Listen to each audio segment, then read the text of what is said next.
أعوذ بالله من الشيطان الرجيم.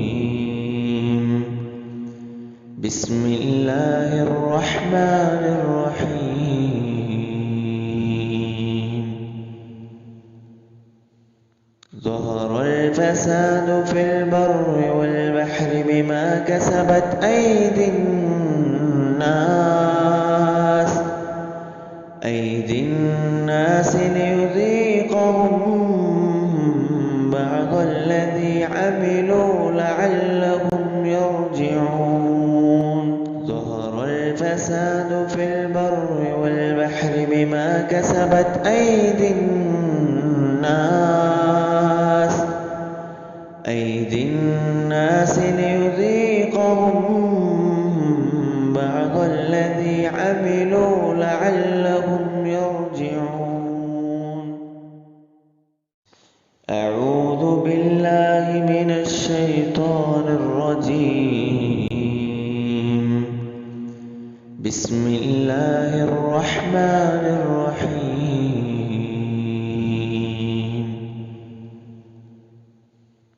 ظهر الفساد في البر والبحر بما كسبت أيدي الناس ليذيقهم بعض الذي عملوا لعلهم يرجعون. ظهر الفساد في البر والبحر بما كسبت أيدي الناس ليذيقهم بعض الذي عملوا لعلهم يرجعون. أعوذ بالله من الشيطان الرجيم. بسم الله الرحمن الرحيم.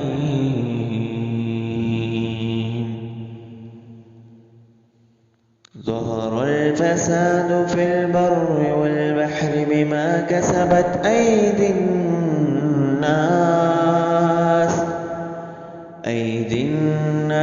ليذيقهم بعض الذي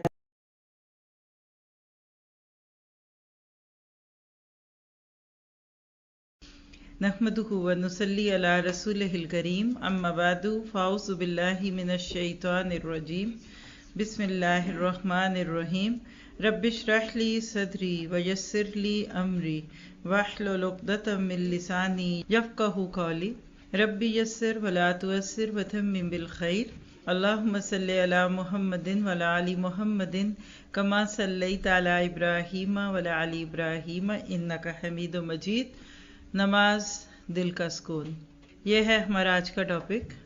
اور تھوڑی سی بات پیچھے سے جوڑتے ہوئے آج کا یہ ہمارا لیکچر پی کے ٹرپ 2022 منہ پہ بھی نہیں ابھی چڑھتا ہے، ابھی 21 ہی کہتی ہوں. ایسے میں یہ ٹرپ 21 میں شروع ہوا تھا اور الحمدللہ 22 آگے اور یہ چل رہا ہے، اور اللہ کرے کہ یہ چلتا ہی رہے اور ہر دن ہمارا اللہ کی اس کتاب کے ساتھ گزرے. اور آپ میں سے جو لوگ یوٹیوب یا فیس بک سے یا کسی بھی اور چینل سے میں فالو کرتے ہیں تو آپ کو معلوم ہے کہ یہ سیریز چل رہی ہے، اور اس سیریز کا نام ہے ظہر الفساد فی البر والبحر. خشکی اور تری میں فساد پھیل گیا. یہ کیا ہوتا ہے؟ بندے کے اپنے رب سے بھی تعلقات کمزور ہو گئے اور انسانوں کے انسانوں سے بھی تعلقات کمزور ہو گئے. فساد کا مطلب یہی ہے، بگاڑ پیدا ہو جانا. کھانا بگڑ جاتا ہے، اس میں اسمیل آنے لگتی ہے. دودھ بگڑ جاتا ہے تو پھٹ جاتا ہے.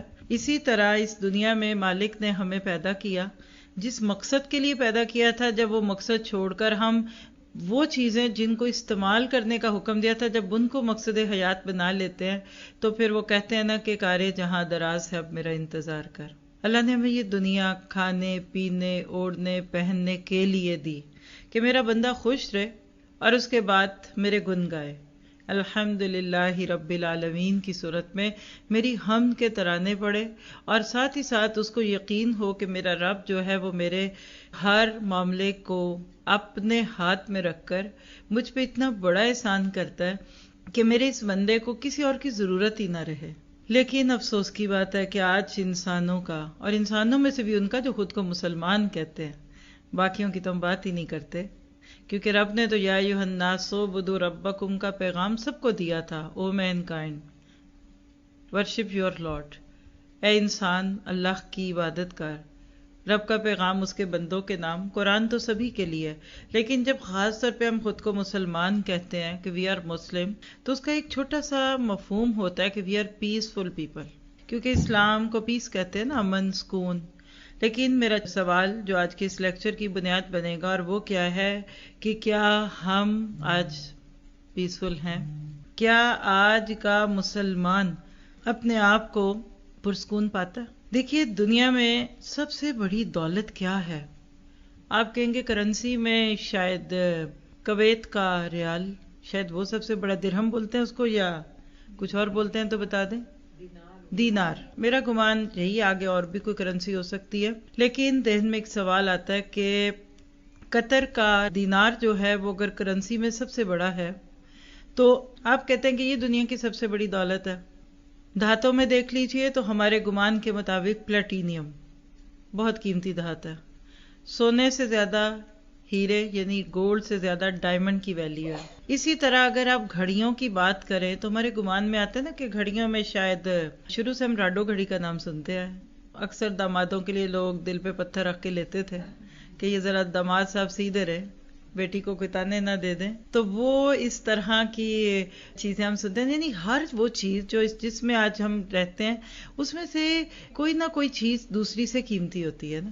گاڑیوں میں ہو سکتا ہے لینڈ کروزر ہو، اور اسی طرح سے ٹلسا گاڑی آج کل ناروے میں بڑی فیمس ہے، وہ ہوگی نا.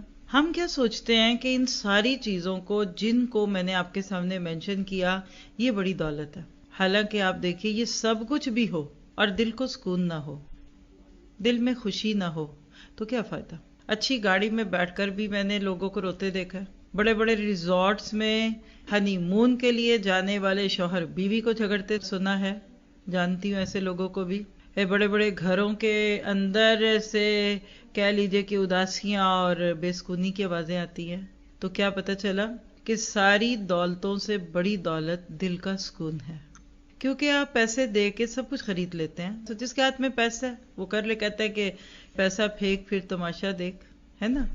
لیکن ایک چیز پیسوں سے نہیں ملتی، وہ سونا بیچ کے بھی نہیں آتی، وہ کرنسی دے کر بھی نہیں آتی، وہ آپ سب کچھ بھی دے دیں گے تو نہیں آتی، اور وہ دل کا سکون ہے.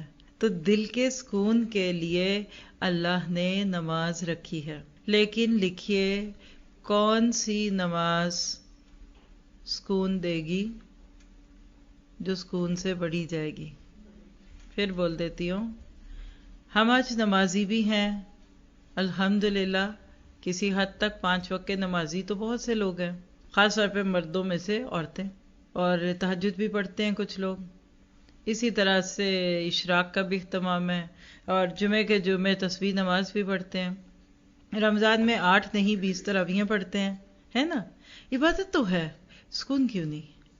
دیکھیے آج کی انسانیت سکون کی متلاشی ہے. میں دنیا کے اس کونے سے آپ کے پاس آئی ہوں کہ جہاں لوگ ایڑیاں اچھال کر پنجوں کے بل کھڑے ہو کر جانے کی خواہش کرتے ہیں. اب تو مجھے نہیں پتا، لیکن پہلے میں نے جب آج سے 15-20 سال پیچھے جھانکوں نا، تو لوگ گھر بیچ کے امریکہ کا ویزا لگوانے کو تیار تھے. دبئی چلو تو ایک سیریز بھی چلی تھی ڈراموں کی. بیویوں کے زیور بیچ کر کئی لوگ دیار غیر میں گئے، اور پھر وہاں جا کے سمجھ آئی کہ یہ کوئی پرستان نہیں ہے، یہ کوئی حوروں کی یا ایسی باتیں نہیں. اور لوگ کیا سوچتے ہیں کہ یعنی پاکستان سے باہر جائیں گے نا تو ایئرپورٹ پہ ایک درخت لگا ہوگا جس پہ ڈالرز لٹک رہے ہوں گے، اور حوریں ہمارے لیے پھولوں کے گلدستے لے کے کھڑی ہوں گی. دور کے ڈھول سہانے. ہم نے یہ دنیا میں محاورہ بڑی دفعہ سنا ہے. میں نے اندر جا کر دیکھ لیا. اللہ نے میری زندگی کے تقریباً آج 22 ہے نا، تو سیدھا حساب ہے میرا 22 ایئرز ہو گئے مجھے باہر کی دنیا کو دیکھتے ہوئے. پہلے ہم یہاں بیٹھ کر دیکھتے تھے اور سنتے تھے، میڈیا تھا، فلموں میں پیرس فلموں میں دکھاتے تھے. کیا پیرس ہے! چارلی ایک پرفیوم ہوتا تھا، ٹی وی پہ اس کی ایڈورٹائزمنٹ آتی تھی، اس میں ایفل ٹاور دکھاتے تھے، اس کی شکل بھی کچھ ایفل ٹاور کی ہی بنی ہوئی ہے. مجھے اچھی طرح یاد ہے کہ ظاہر ہم پہ بھی جوانی گزری ہے، یعنی ارلی جوانی 15-16 سال کی عمر دیوانی ہی ہوتی ہے. تو جو ارد گرد کالج اسکول کے اثر سے چیزیں ہمیں دکھتی تھی تو اس میں کہتے تھے ہائے پیرس. کیا وہ پرستان ہوگا، کیا پریاں ناچتی ہوں گی. میرے اپنے دماغ میں پیرس اور ایفل ٹاور ایسے ہی تھا، کوئی فینٹیسی ہے. ہر ایک کا ایک امیجینیشن ہوتا ہے نا، تو اسی طرح میرے بھی ذہن میں کچھ تھا. پھر میں جب پاکستان سے میرا ڈائریکٹ سفر جو تھا وہ امریکہ پہ تھا، چلا گیا. یعنی میں نے اپنی ساری زندگی کا جو کہہ لیجئے کہ جو تدریس کا جیسا کا سلسلہ آپ دیکھتے ہیں، تو اس کا نقطۂ آغاز پاکستان کے بعد پہلے امریکہ میں کیا، پھر وہاں سے واپس پلٹی اور بیچ کے یورپ سے گھومتی ہوئی آج بھی آپ کے پاس ہوں.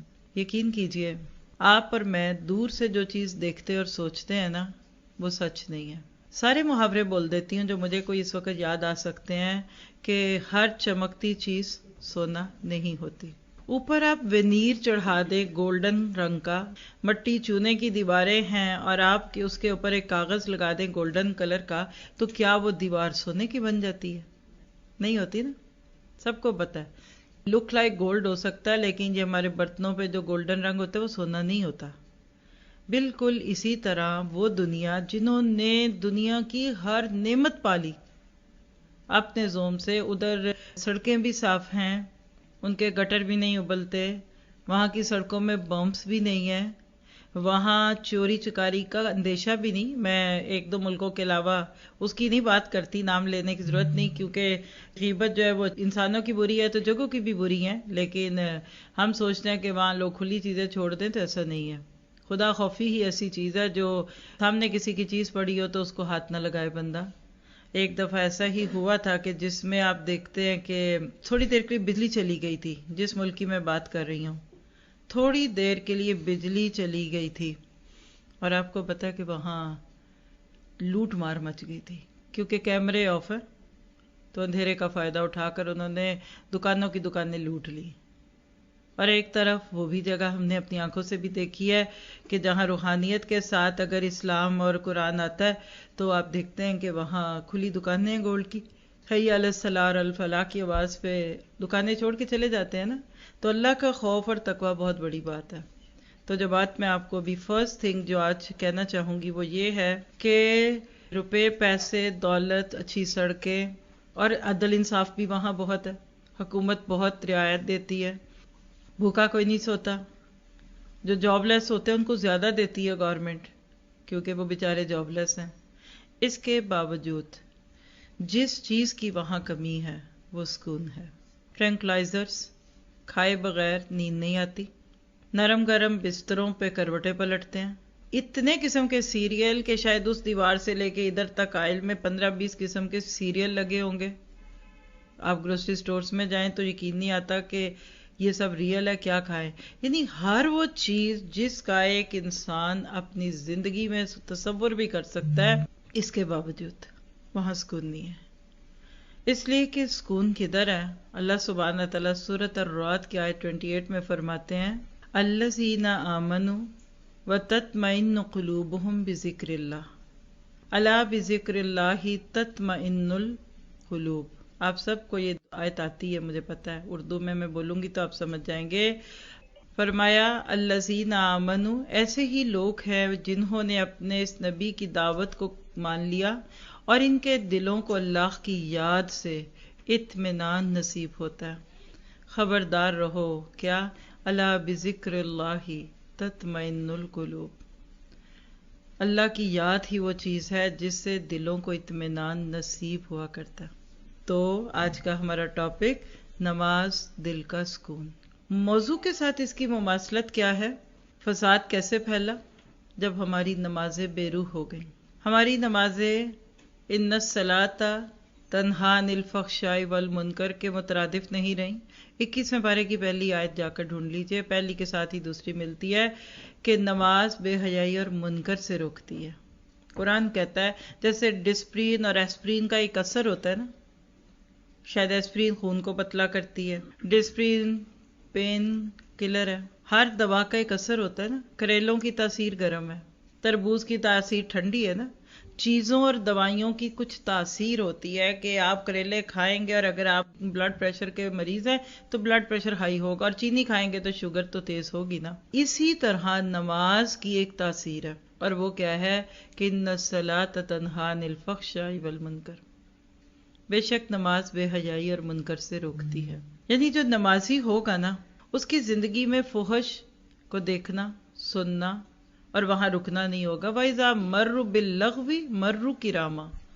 سورہ فرقان کا آخری رکوع عباد الرحمن میں اللہ نے بالکل شروع میں عباد الرحمن کی صفت رکھی کہ اگر کسی بے حیا چیز سے یا کوئی ایسی کہہ لیجیے ولگر چیز کے پاس سے ان کا گزر ہو جائے نا تو بیٹھتے نہیں ہیں، عزت سے گزر جاتے ہیں. یعنی ایسی محفلوں میں بیٹھنے کو اپنی بے عزتی محسوس کرتے ہیں کہ جیسے آپ سوچئے کہ کچرے کے ڈھیر پہ کوئی نہیں بیٹھتا نا، کوئی بھی نفاست والا شخص یا ایک بڑے اچھے گھر کا عورت یا مرد اتوار بازار سے جا کر شاپنگ نہیں کرتے ہوں گے.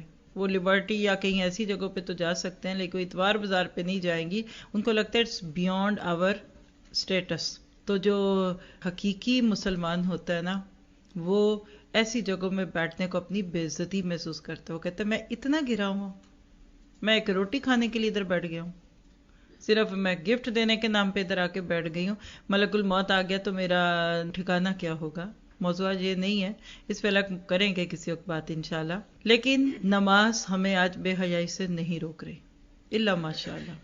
پہلی بات سمجھ آ رہی ہے کہ نماز تو پڑھ رہے ہیں لیکن دنیا میں معاشرے میں نمازی بھی بڑھتے جا رہے ہیں اور دن بدن الیبوریٹڈ اور تھیم سیٹلڈ میرجز بھی بڑھتی جا رہی ہیں، ویڈنگز، پارٹیز اور جو کچھ آج ہماری شادیوں میں ہوتا ہے. یہ کبھی کسی دور میں انڈین فلموں میں لوگ سوچ لیتے تھے کہ ہوگا اور ہاتھ میں ریموٹ پکڑ کر کھڑے ہو جاتے تھے کہ ایسا کوئی سین آ گیا تو آگے پیچھے کر دیں گے. اور کیا کہتے تھے بچوں کے دیکھنے والی چیزیں نہیں ہیں.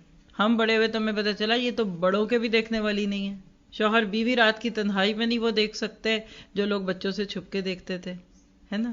تو اس کا مطلب پہلی بات تو ثابت ہو گئی کہ معاشرے سے بے حیائی اور منکر کے کم ہونے کی بجائے اس کا بڑھنا اور اس کا پھیلنا اس بات کی دلیل ہے کہ آج ہماری نمازیں بے روح ہیں. ہماری نمازیں اثر نہیں کر رہی. جیسے کبھی کوئی بہت پرانی گولی کھا لے تو اثر نہیں کرتی نا. اور میں وہ لفظ تو نہیں بولنا چاہتی، یہاں ہمارے ملک میں تو خیر شاید ہی اس کو کوئی اتنا دیکھے، لیکن وہ کیا ہے، یہ ایکسپائرڈ ہے. بلکہ آپ جب ایکسپائرڈ گولی کھا لیتے ہیں تو یہ نہیں ہوتا کہ وہ آپ کا درد سر نہیں ٹھیک کرتی، وہ کچھ ریئیکشن بھی کرتی ہے. ہو سکتا ہے آپ کا دل کٹ جائے، ہو سکتا ہے آپ کو کوئی اور مشکل آ جائے. تو آج ہماری نمازیں ایکسپائرڈ نمازیں ہیں، پہلی بات. دوسری بات دیکھیے کہ نماز پڑھنے کے باوجود بھی معاشرے پہ عمومی طور پہ بے سکونی ہے، پریشانی ہے. عام طور پہ ہمیں ایسے محسوس ہوتا ہے کہ ہم اپنی اس نماز کو فرض سمجھ کر، بوجھ سمجھ کر ادا کر رہے ہیں اور گمان کیا ہے کہ اگر نہ پڑھی تو پھر جنت میں کیسے جائیں گے. بتائیے سچ ہے کہ نہیں. بینگ اے مسلم ہم نماز پڑھتے ہیں، اس لیے پڑھتے ہیں کہ نماز جنت کی کنجی ہے، شروع سے سنا ہوا ہے. اور نماز نہ پڑھی تو کفر ہے. بین الکفر والاسلام بھی ترک الصلاۃ، ہے نا. تو ہم کیا کہتے ہیں بھئی اب نماز پڑھنی تو ہے، کیا کرے. کچھ اس لیے پڑھتے ہیں کہ عادت ہے، بچپن سے عادت پڑ گئی، اب پڑھنی تو ہے. لیکن نماز کی وہ جو تاثیر تھی کہ وہ دل کو سکون دیتی ہے وہ نہیں ملتی. ایک نمازی بیمار ہو سکتا ہے لیکن بے سکون نہیں. ایک نمازی غریب ہو سکتا ہے لیکن وہ بے سکون نہیں ہو سکتا. ایک نمازی بے اولاد ہو سکتا ہے مگر بے سکون نہیں ہو سکتا. ایک نمازی کی بیوی مطلب اس کے ساتھ اچھی نہیں یا اس کا شوہر اس کے ساتھ اچھا نہیں، یہ ممکن ہے لیکن بے سکون نہیں ہوگا. نمازی کا دل ایسے برف کی ٹھنڈک کی طرح ٹھنڈا ہوتا. حتیٰ کہ صحابہ کرام میدان جنگ میں جا کر وہ سجدوں کے عادی تھے کہ وہاں سر نیچے رکھ کر نمازیں پڑھتے تھے. کوئی کاٹتا ہے اوپر سے تو کاٹ دے. اللہ کے نبی سے زیادہ ایکسائٹمنٹ والی زندگی تو کسی کی نہیں ہے نا. دن کہیں تو رات، کہیں صبح، کہیں تو شام، کہیں ابھی ایک چیلنج سے دوسرے چیلنج پہ آئے تو دوسرے سے تیسرے پہ آ گئے. لیکن آپ دیکھیے کہ بے سکون نہیں تھے آپ. احد میں دان ٹوٹا، شہید کر دیا گیا، ہود کی کڑیاں ادھر کھب گئیں. یہ بڑا نازک سا حصہ ہوتا ہے، یہ کرکری سی ہڈی ہے نا آنکھ کے اندر، یہ اس کے اندر لوہے کی چین پھنس گئی تھی لیکن آپ بے سکون نہیں تھے. طائف کے سفر میں پاؤں میں جوتے چپک گئے خون نکلنے سے مگر آپ بے سکون نہیں تھے. بدر میں اچانک ایسے حالات بن گئے کہ جنگ ہو گئی، حالانکہ امید نہیں تھی اتنی جھڑپ ہوگی لیکن آپ بے سکون نہیں تھے. احد میں بھگدڑ مچ گئی، 50 کی جگہ صرف 10 لوگ وہاں رہ گئے اور آپ کے 70 ساتھی شہید کر دیے گئے لیکن آپ بے سکون نہیں تھے. آپ کی پوری زندگی 23 سالہ زندگی دیکھ لیجئے جو نبوی زندگی ہے اور اس سے پیچھے کی بھی 25 سالہ زندگی، آپ کی زندگی بہت کہہ لیجئے کہ اپس اینڈ ڈاؤنس میں رہی، اوپر نیچے رہی.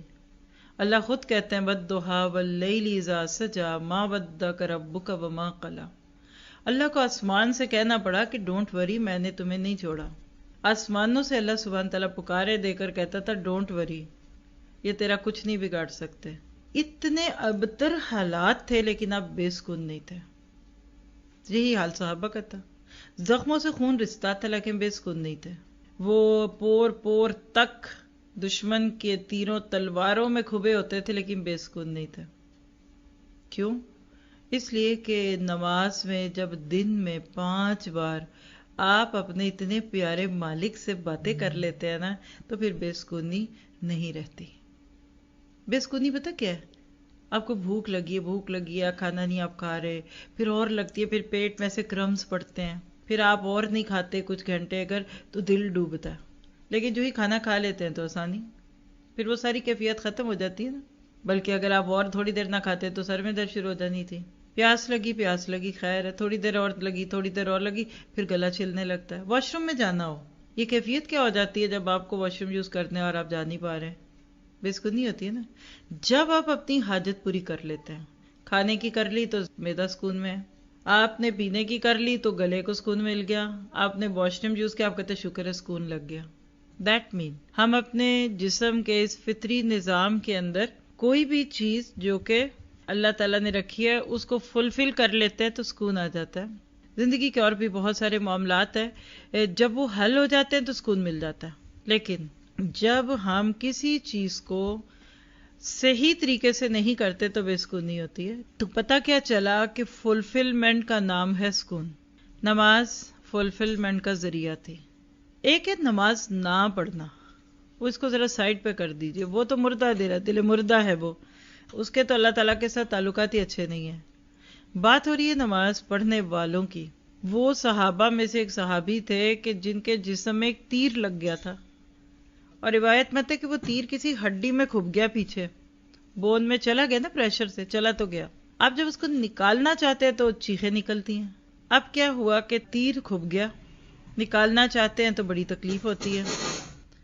خیر اتنی دیر میں نماز کا وقت ہوا تو کہنے لگے کہ دوستو، جب میں نماز میں ہوتا ہوں نا تو مجھے ہوش نہیں رہتی، تو تم میری نماز کے دوران کوشش کرنا. خیر نماز شروع کر دی، پوری پڑھ لی، اور نماز پڑھنے کے بعد کہتے ہیں کہ تمہیں موقع دیا تھا تو تم نے اس کا فائدہ نہیں اٹھایا، میرا تیر نہیں نکالا. تو انہوں نے کہا کہ وہ تو پہلے ہی رکوع سے پہلے ہی نکال لیا تھا. جی یہ ہے الا بذکر اللہ تطمئن القلوب. اور یاد رکھیے کہ دل کا سکون ہر ایک کی طلب ہے. ہر چیز کے ایک حصہ ہے نا، جیسے ابھی میں نے مثال دی کہ معدہ چاہتا ہے کھانا، لنگز چاہتے ہیں آکسیجن، گردے چاہتے ہیں پانی، دل چاہتا ہے سکون. یہ سکون جب دل میں آتا ہے نا تو ہر چیز اچھی لگتی ہے، اور دل میں سکون نہ ہونا تو شادی والے گھر میں لوگوں کا ہنسنا بولنا بھی برا لگتا ہے. اور جب لوگوں نے سکون کی تلاش کی، کوشش کی کیا وہ سکون ڈھونڈتے ہیں، تو کسی نے کتابوں میں سکون پانا چاہا، کوئی سیر و تفریح کے موڈ میں ہو گیا، کسی نے کھیل کود کو اپنا شعار بنایا، کوئی جدید آلات کے ذریعے سکون ڈھونڈنے لگا. لیکن افسوس کیا ہے کہ یا تو پیسہ ضائع ہو گیا یا ایمان چلا گیا. کچھ ایسی چیزیں دیکھنے لگے کہ ایمان خطرے میں پڑ گیا. آج کا انسان آپ دیکھیے کہ انٹرٹینمنٹ کے نام پہ کتنا پیسہ لگاتا ہے، اصل میں وہ سکون چاہ رہا ہوتا ہے. تو پتا چلا 3 گھنٹے کی فلم دیکھنے کے بعد اور سر میں درد شروع ہو گیا. ایسے ہی ہے نا، کبھی ایسی چیزیں دیکھ لیتا ہے جس سے ایمان خراب ہو جاتا ہے، کبھی ایسی باتیں سن لیتا ہے بیکار ولگر ڈائلاگ جس سے اخلاق خراب ہو جاتا ہے، اور کبھی صحت خراب ہوئی تو کبھی وقت ضائع ہو گیا. کیوں ہو گیا؟ کیونکہ انہوں نے اس کو ٹھیک طریقے سے لیا نہیں. تو سوال یہ پھر پیدا ہوتا ہے کہ جب ان ساری چیزوں سے سکون نہ ملے تو پھر سکون کہاں سے ملے گا؟ تو نماز دل کا سکون ہے، اطمینان قلب کا واحد ذریعہ نماز. اقم الصلاۃ لذکری، نماز قائم کرو میری یاد کے لیے. موسیٰ علیہ السلام کو اللہ تعالیٰ نے یہ پیغام دیا تھا نبوت ملنے کے وقت، تو اللہ تعالیٰ سے تعلق کا قیام ہو، اطمینان قلب پانا ہو، اللہ تعالیٰ کے ساتھ تعلق پیدا کرنا ہو، اس کا بہترین ذریعہ نماز ہے۔ اور وہ کسی نے ایک بہت ہی پیارا جملہ کہا کہ ہمارے شوق کلام کی لاج اللہ نے نماز کے ذریعے رکھی ہے۔ موسیٰ علیہ السلام کلیم اللہ تھے، اللہ تعالیٰ سے باتیں کر لیا کرتے تھے۔ ایک بندے کا بھی دل کرتا ہے اب آج میں آپ اللہ سے کیسے کلام کریں؟ ایاک نعبد و ایاک نستعین۔ یہ جو پوری سورۃ فاتحہ ہے نا، یہ اصل میں ہمارا اللہ تعالیٰ کے ساتھ معاملہ ہوتا ہے۔ کیسے یہ معاملہ ہوتا ہے کہ آؤ تم میرے سے باتیں کر لو۔ اب دیکھیے کہ عموماً بڑے لوگوں سے بات کرنے کے لیے لوگ بے چین ہوتے ہیں، 2 منٹ ہماری بات سن لیں۔ اب جو جیسا بندہ ہوتا ہے نا، اس کو ویسا ہی بندہ اچھا لگتا ہے۔ کوئی کھیل کا شوقین بچہ ہے تو اس کو کھلاڑیوں سے بات کرنے کا شوق ہوگا، کوئی فلم ڈرامہ دیکھتا ہے تو ان کو آرٹسٹوں سے ملنے کا شوق ہوتا ہے۔ اسی طرح اگر کسی میں کوئی دین کا شوق ہے تو اس کا دینی لوگوں کو ملنے کا شوق ہوگا۔ نماز سب سے بڑی ہستی کے ساتھ بات چیت کا ذریعہ ہے۔ اگر ہمارے دل میں اللہ سے کلام کرنے کا شوق ہے تو نماز، ہم سبھی جانتے ہیں، شروع سے سنتے آ رہے ہیں کہ نماز معراج کا تحفہ ہے۔ بلکہ اگر ایک جملہ دوبارہ سن لیں، شاید کبھی پہلے سنا ہو، کہ ساری شریعت زمین پہ ملی اور نماز معراج پہ جا کر دی، بلندیوں پہ دی۔ اللہ کے نبی نے معراج کی اوپر جا کر، بندہ مومن کی معراج زمین پہ ہو جاتی ہے نماز پڑھ کے۔ لیکن یہ وہ کوئی پھیکی چائے والی نماز نہیں ہوگی، نہ اس میں چینی، نہ شکر، نہ گڑ۔ یہ وہ نماز ہوگی جس کو نماز کہتے ہیں، جس میں بندے کا شوق جھلکتا ہے، جس میں انسان کا ذوق جھلکتا ہے۔ اور نماز کا حقیقی مقصد ہی کیا ہے؟ اللہ کی یاد۔ سورۃ طٰہٰ کی آیت 14 اگر آپ نوٹ کر لیں، حضرت موسیٰ علیہ السلام کو جب اللہ تعالیٰ نے وادی طور کے دامن میں پکارا تھا مدین سے مصر جاتے ہوئے، تو کیا کہا تھا؟ اننی انا اللہ لا الہ الا انا۔ ہم کلمہ پڑھتے ہیں نا، لا الہ الا اللہ، یہ اللہ نے خود اپنے لیے کلمہ کہنے پڑا کہ لا الہ الا انا، کوئی لا نہیں مگر میں۔ کیا کرو؟ فاعبدنی، میری عبادت کرو، اور واقم الصلاۃ لذکری، اور نماز ادا کرو میری یاد کے لیے۔ موسیٰ علیہ السلام کو اللہ نے نماز کی عادت ڈالنا چاہیے، اور یاد ہے کہ ہر نبی نے نماز ادا کی۔ ہمارے اپنے پیارے نبی کا معاملہ کیا تھا؟ آپ کا نماز سے کیا تعلق تھا؟ جب کبھی کسی پریشانی کا سامنا ہوتا، آپ نماز میں مشغول ہو جاتے۔ تیز آندھی آتی تو نماز کی طرف متوجہ ہو جاتے، خشک سالی ہوتی تو صلاۃ الاستسقاء، بارش کی طلب والی نماز پڑھتے، گرہن لگتا تو صلاۃ الکسوف یا صلاۃ الخسوف، سورج اور چاند کے فرق کے ساتھ، گھر والوں پر کوئی تنگی یا پریشانی آتی تو نماز کا حکم دیتے۔ کیوں بھلا؟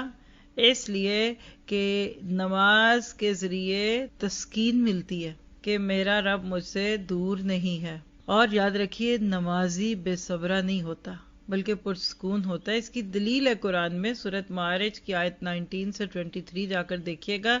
اللہ سبحانہ وتعالیٰ فرماتے ہیں ان الانسان خلق ہلوعا، بے شک انسان تو تھوڑ دلا پیدا کیا گیا۔ اور ہلو کے لفظ کو اردو میں نہیں سمجھ آتا، انگلش میں بڑا اچھا سمجھ آتا ہے، انگزائٹی، ہائپرنس، یعنی انسان اپنی طبیعت سے چلبلا۔ آپ دیکھیں نا، دل کی دھڑکن، بچے کی ماں کے پیٹ میں دل کی دھڑکن سے ہی آوازیں آنی شروع ہو چکی ہوتی ہیں نا۔ اب آپ اس کو ذہن میں رکھیے، زندگی، انسان کو انسان کیوں کہتے ہیں؟ نوس، شور مچانے والا، بولنے والا، شور کرنے والا۔ ہمارے دل کی دھڑکن خود ایک آواز ہے، اسٹیتھوسکوپ کبھی لگا کر سنی ہو تو آواز کتنی گہری آتی ہے۔ بالکل اسی طرح سے انسان کے اپنے مزاج کے اندر، جس کو کہتے ہیں نا تھوڑ دلا پن، لیکن اذا مسہ الشر جزوعا، اللہ کہتے ہیں ذرا سی تکلیف آتی ہے جزع و فضا شروع کر دیتا ہے۔ جیسے وہ لاڈلا بچہ یا ضدی بچہ ذرا سی کوئی کینڈی بھی لے لے تو رونا شروع ہو جاتا ہے۔ وَإِذَا مَسَّهُ الْخَيْرُ مَنُوعًا، جب خیر چھوتی ہے، ابھی اندر نہیں گیا، جسٹ ٹچ کرتی ہے خیر، کوئی خوشی، کوئی منگنی، کوئی بیاہ، کوئی بچے کا پیدا ہونا، کوئی دولت مال ملنا، منوعا، پھر تو وہ منع کرنے والا ہو جاتا ہے، یعنی پھر آپے سے باہر ہو جاتا ہے، کہتا ہے پیچھے ہو جاؤ، خوشی کا موقع آ گیا۔ تو اب میں بلا خوشی کے موقع پہ اللہ کو نہ ناراض کروں تو اور کس کو کروں؟ اور افسوس کے ساتھ آج ہماری کئی خوشیاں منہ بول کر بتا رہی ہیں یہ بات کہ اور کب ناراض کریں گے اللہ کو اگر ہم نے اس موقع پہ نہیں ناراض کرنا. از اٹ ٹرو اور ناٹ؟ پورا مقابلہ، اوپر نیچے کا مقابلہ، فَأَذَنَ بِحَرْبٍ مِّنَ اللَّهِ والی بات ادھر ہو گئی ہے. ایسے لگتا ہے آخری خوشی تھی جو اللہ سے مانگی تھی، بس اس کے بعد تو اس کی ضرورت ہی نہیں پڑنی. یہ آخری دعا ہی قبول ہوئی ہے جو 2 سال سے رشتہ مانگ رہے تھے، اللہ بچے کا رشتہ کرا دے. اب ہو گئے، اب اللہ بھی دیکھے گا کہ میں نے کس کی دعا قبول کی ہے. جب تک ناچ پھدک کے نہ ماں دکھا دے گی شادی نہیں ہوگی. میں ایک بات کر رہی ہوں، یہ تھوڑ دلا پن، اب بیٹھا ہوا ایک بندہ اٹھ کے اچھلنا شروع ہو جائے، کہنا چاہیے کہ ناچنا شروع کر دے. ذرا سوچئے وہ ہلوون نہیں ہے؟ آپ میں سے اللہ نہ کرے ایک دم کو اٹھ کر کھڑا ہو کیسے لے، ہم کہیں گے پتہ نہیں کوئی چینٹی چڑھ گئی، کوئی چپکلی آ گئی، کیا ہو گیا؟ بے چینی ہے نا. کبھی آپ لفظ ڈانس کو اس ہلو پہ رکھ کر دیکھیے، آواز بند کر کے، اگر آپ کی نظر پڑتی ہے نا اسکرین پہ، آپ کو ہلو لگے ان کو ہو کیا گیا، اس میں خوشی کہاں سے آ گئی؟ یہ تو کوئی اوچھا پن لگتا ہے، ہلو اوچھا پن. الا المصلین، لیکن نمازی ایسے نہیں ہوتے. الذین هم علی صلاتہم دائمون. آپ کہتے نہیں ہم نے تو ایسے بڑے دیکھے ہیں. اللہ کہتے نہیں میں عام نمازیوں کی نہیں بات کرتا، وہ نمازی جو اپنی نمازوں پر دوام رکھتے ہیں، کنٹینیوس نمازی، مستقل، قضا نہیں کرتے، ڈیلے نہیں کرتے، کبھی پڑھی کبھی نہیں پڑھی، ایسا نہیں کرتے، بلکہ حقیقت میں وہ اپنی نمازوں کو اپنے عمل سے دکھاتے ہیں. دیکھیے کسی کی ٹریننگ ہوتی ہے نا، تو ٹریننگ کوئی چیز نہیں ہوتی. ٹریننگ کا مطلب ہے کہ جب وہ وقت پڑے تو وہ اچھا بیہیو کرے. ایسے ہی ہے نا، آپ کسی کو اتنا سکھائیں اچھا ایسے کرنا ایسے کرنا، یہ ٹریننگ ہے. اب جب وہ وقت آئے تو اس وقت وہ ویسا نہ کرے جو اس وقت بیہیو کر رہا تھا، تو اب کہیں گے کیا فائدہ ہوا تمہیں بتانے کا. بچوں کو آپ 10 دفعہ بتائیں مہمان آ رہے ہیں، سکون سے بیٹھنا، ایسے نہ کرنا ویسے نہ کرنا، بڑا اچھا جی. اور جب مہمان آ جائے تو وہ صوفوں پہ چڑھ کے ناچیں کہ اب کس نے روکنا ہے، اب سامنے کیا ہوگا. تو آپ کہیں گے کہ یہ تمہیں اتنی پریکٹس کس بات کی کرائی تھی. یہ جو نماز ہے نا، دیکھیے 2 سے زیادہ بار قرآن میں نماز اور صبر کو اکٹھا کیا گیا. وَاسْتَعِينُوا بِالصَّبْرِ وَالصَّلَاةِ إِنَّ اللَّهَ مَعَ الصَّابِرِينَ. نماز اور صبر ساتھ ساتھ ہے. کیسے؟ عموماً دیکھیے انسان کے نفس کی خواہش کیا ہوتی ہے؟ نمبر 1 کھانا، سونا، بولنا.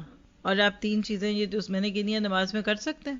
آپ نماز میں کھا سکتے ہیں، آپ نماز میں سو سکتے ہیں، آپ نماز میں بول سکتے ہیں. کوئی کھڑا آپ کو گالی دے رہا ہے اور آپ نماز میں ہیں، جواب دے سکتے ہیں. تو یہ ٹریننگ ہے کہ جب غیر نماز کی حالت میں تمہیں کو برا کے، کو بھلا کے، کو تمہیں تیلی دکھائے تو ٹھنڈے رہنا. کیا پتہ چلا کہ نمازی بے صبرہ نہیں ہوتا بلکہ پرسکون ہوتا. اللہ نے تو کہہ دیا کہ انسان تھوڑ دلا پیدا کیا گیا، چھوٹی سی مصیبت میں گھبرا اٹھتا ہے. لاکھوں کا مال اس کے پاس ہے، چند ہزار کا نقصان ہو گیا، کہتا کچھ نہیں رہا، ہائے مر گئے، ہائے کھپ گئے. جائیدادیں اس کے نام پہ، سونا چاندی بینکوں میں بھرا پڑا ہے. ذرا سا کسی مہینے کوئی تھوڑا نفع میں کمی آ جائے، کہتے ہائے ہائے کاروبار ڈوب گیا. اور جب خوشحالی نصیب ہوتی ہے تو بخل کرنے لگتا ہے، بخیل بن جاتا ہے. پھر جو پہلے کرتا بھی تھا کوئی اپنی ذات پہ یا کسی دوسرے پر یا اللہ کے رستے میں خرچ، وہ بھی نہیں کرتا، کہتا نہیں ہاتھ تنگ ہو گیا. تو ہاتھ تنگ صرف اس رستے میں ہوتا ہے جو دوسروں کے اوپر لگانے پہ، اپنے خرچے اخراجات میں تو کوئی کمی نہیں دکھتی. مگر وہ لوگ جو اس عیب سے بچے ہوئے ہوں، جو نماز پڑھتے ہیں، جو اپنی نمازوں کی پابندی کرتے ہیں، ان کے اوپر ایسی کوئی بات نہیں ہے.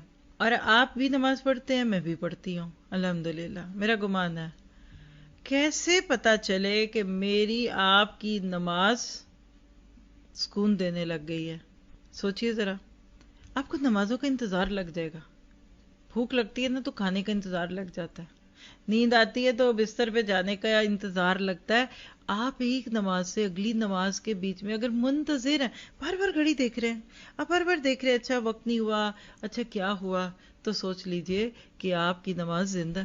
اور جب نماز تمہیں سکون دینے لگے تو سمجھو کہ اللہ تم سے راضی ہو گیا. اللہ کیوں کسی کو بلائے؟ دیکھیے آپ ہر ایک سے ملنا پسند کرتی ہیں، میں تو نہیں کرتی. کوئی بدتمیزی بد تہذیبی سے بات کرے، کوئی بات کا بتنگڑ بنائے، کوئی تانے دے، کوئی اور کسی اور کی میرے ساتھ بیٹھ کر برائی کرے، میں تو نہیں پسند کرتی اس سے ملنا. آپ بھی نہیں کرتے؟ یہ نہیں آپ کہہ سکتے میں ہر ایک سے مل سکتی ہوں، نہیں کر سکتے. تو پھر سوال لکھیے، اللہ ہم میں سے ہر ایک سے بات کرنا پسند کرے گا؟ نہیں کرے گا. کیوں نہیں کرے گا؟ کیونکہ کچھ لوگ ایسے ہوتے ہی نہیں. میں معذرت کے ساتھ ایک جملہ بولتی ہوں کہ کچھ لوگ اس قابل ہی نہیں ہوتے کہ اللہ تعالیٰ کے سامنے کھڑے ہوں.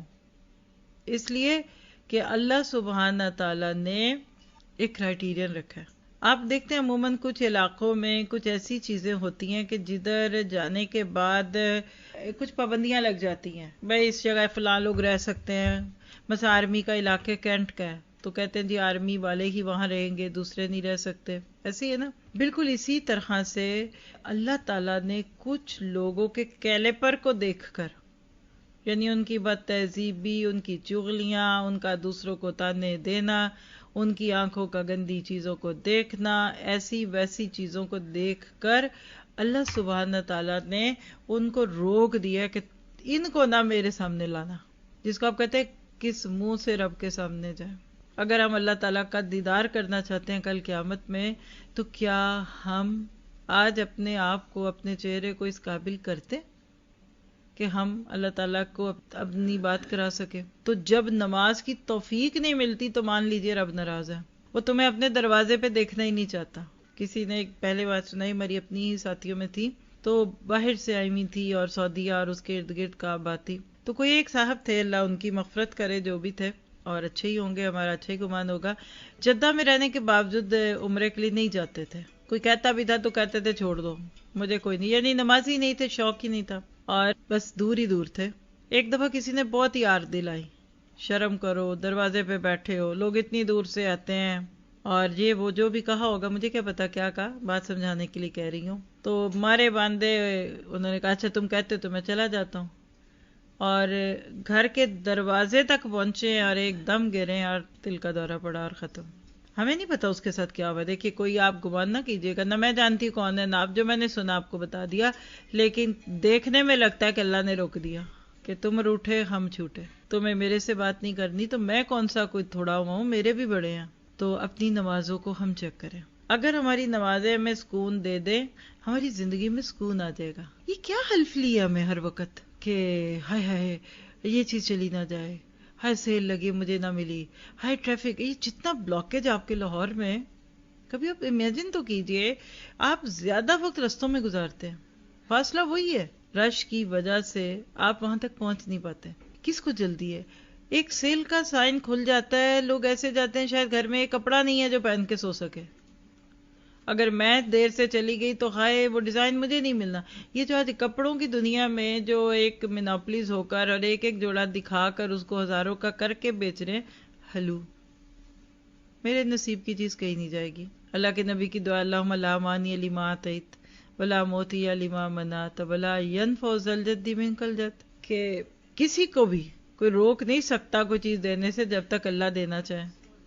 اللہ نے آپ کے نصیب میں خیر رکھی ہے، ساری دنیا آپ کی دشمن ہو جائے، آپ کے دشمن بغلے پہ جائیں گے، اللہ آپ کو نعمت دے دے گا. اور اگر اللہ نے آپ کے بچے کے نصیب میں کوئی چیز نہیں رکھی تو جائیے خانہ کعبہ کا خلاف پکڑ کے روئیے، نہیں ملنی تو نہیں ملنی. اور ولا ينفع ذا الجد منک الجد، گاڑی باہر کھڑی ہے، آپ جانا چاہتے ہیں، چابی نہیں مل رہی، گاڑی کھڑی ہے، چلائی تو وہ چلی نہیں رہی، چیز پڑی ہے، فائدہ نہیں دے رہی. بچوں والوں کے بچے ہیں لیکن خوشی نہیں دے پا رہے، کیونکہ اس کے ہاتھ میں. آپ کا اپنے رب پر اعتماد اور اندھا اعتماد آپ کے معاملوں کو اتنا آسان کر دیتا ہے کہ بات کرتے ہوئے بندہ گھبرانے لگتا ہے. اللہ اکبر، میں اللہ تجھ سے جو مانگوں گی تو نے مجھے دے دینا ہے. دیکھیں ماشاءاللہ آپ پڑھے لکھے لوگ ہیں، قرآن بھی آپ نے ترجمے سے اور کہیں نہ کہیں سے کچھ پڑھا ہوا ہے نا. بنی اسرائیل کو اللہ تعالیٰ نے من اور سلوہ دیا تھا وادی تیہ کے وہ 40 سالہ دور کے اندر. اللہ نے کہا تھا کہ تم وہ کام کرو جس کے لیے تمہیں پیدا کیا ہے، اور وہ کہے کہ اللہ کے بندوں کو رب سے جوڑو. میں تمہارے کھانے پینے کا ارینج کرتا ہوں، تمہیں ریڈی میڈ کھانا دوں گا، ریڈی میڈ کوکڈ کھانا مل رہا ہے. لیکن انہوں نے کیا کہا، نہ لن نصبر علی طعام واحد، ہم ایک کھانے پہ صبر کر ہی نہیں سکتے. حالانکہ وہ ایک نہیں دو تھے. مراد کیا تھا کہ ایک ہی طرح کا کھانا روز نہیں کھا سکتے. اور معذرت کے ساتھ آج ہمارے بچے بھی کئی دفعہ یہ جملہ بولتے ہیں، اب روز وہی چکن اور وہی فش اور وہی مٹن اور وہی کباب اور وہی پراٹھے اور وہی آلو گوشت، روز یہی کچھ کھائیں. آپ نے جو 7 دن کا کھانا ایک دن میں پکا دیا تو کل پھر وہی رکھیں گے تو چپ کر کے کھا لیں گے. تیسرے دن بولیں گے ماما یہ کب تک چل رہا ہے. دعوت کے بعد گھر والوں کو کھانا پڑتا ہے نا. وہ ایک صاحب تھے تو کھانے پہ بلایا کسی کو، تو لوگ آئے تو کھانا لگا، تو مہمان بھی کھا رہے ہیں تو میزبان کو کہتے ہیں آپ بھی کھائیے نا. اس نے کہا فکر نہ کرو، ہم نہیں کھا کے ختم کرنا ہے، تم نے تو آج ہی کھانا ہے، ہم تو جب تک یہ چھٹنا نہیں ہماری جان چھٹے گی، ہے نا.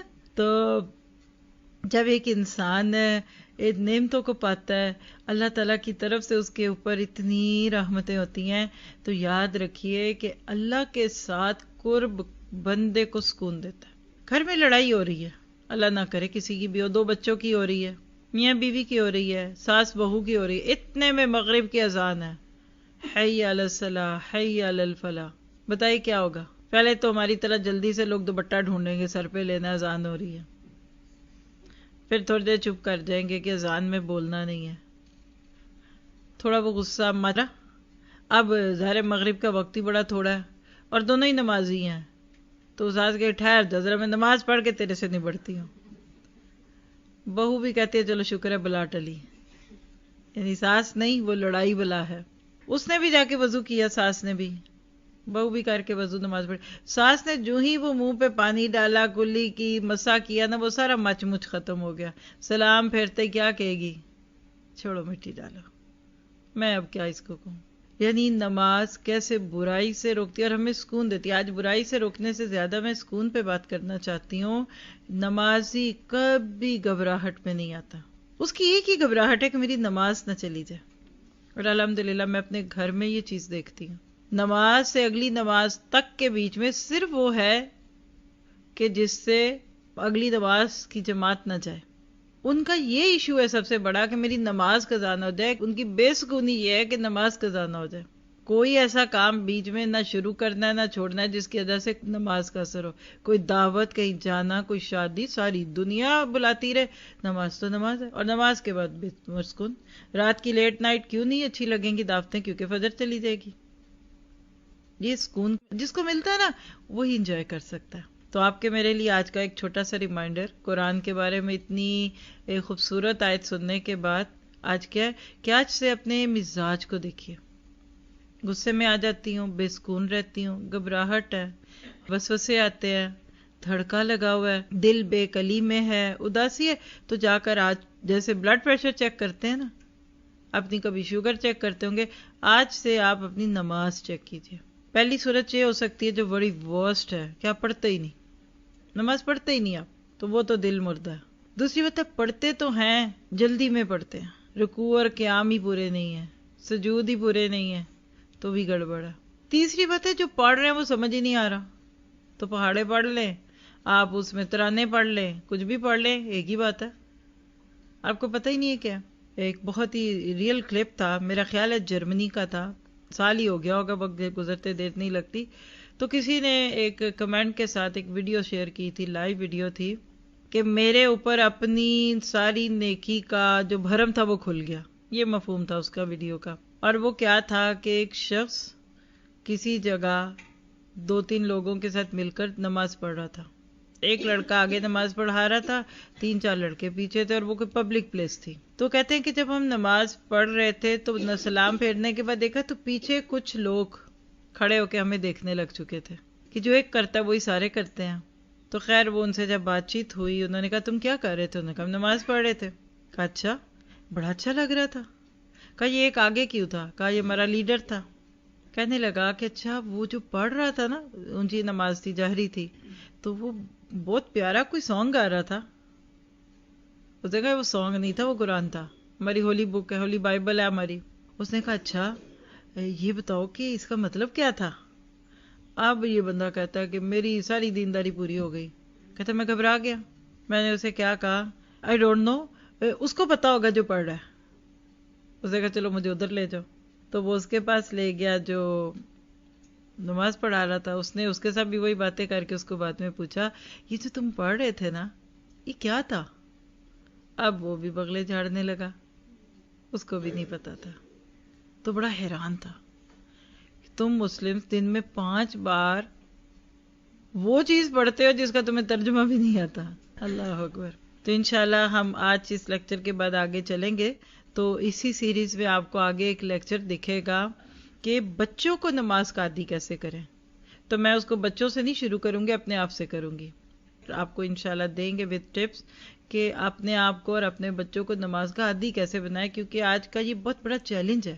جو مائیں بیچاری خود نہیں پڑھتی ان کو تو خیر ہے، لیکن جب خود پڑھنے لگ جاتے ہیں نا تو پھر آپ کو یہ غم پڑ جاتا ہے کہ آپ کے بچے کیوں نہیں پڑھتے. تو جزاکم اللہ خیر. سبحانک اللہم و بحمدک، اشہد ان لا الہ الا انت، استغفرک و اتوب الیک. ربنا تقبل منا انک انت السمیع العلیم وتب علینا انک انت التواب الرحیم. وصلی اللہ تعالی خیر خلقہ واصحابہ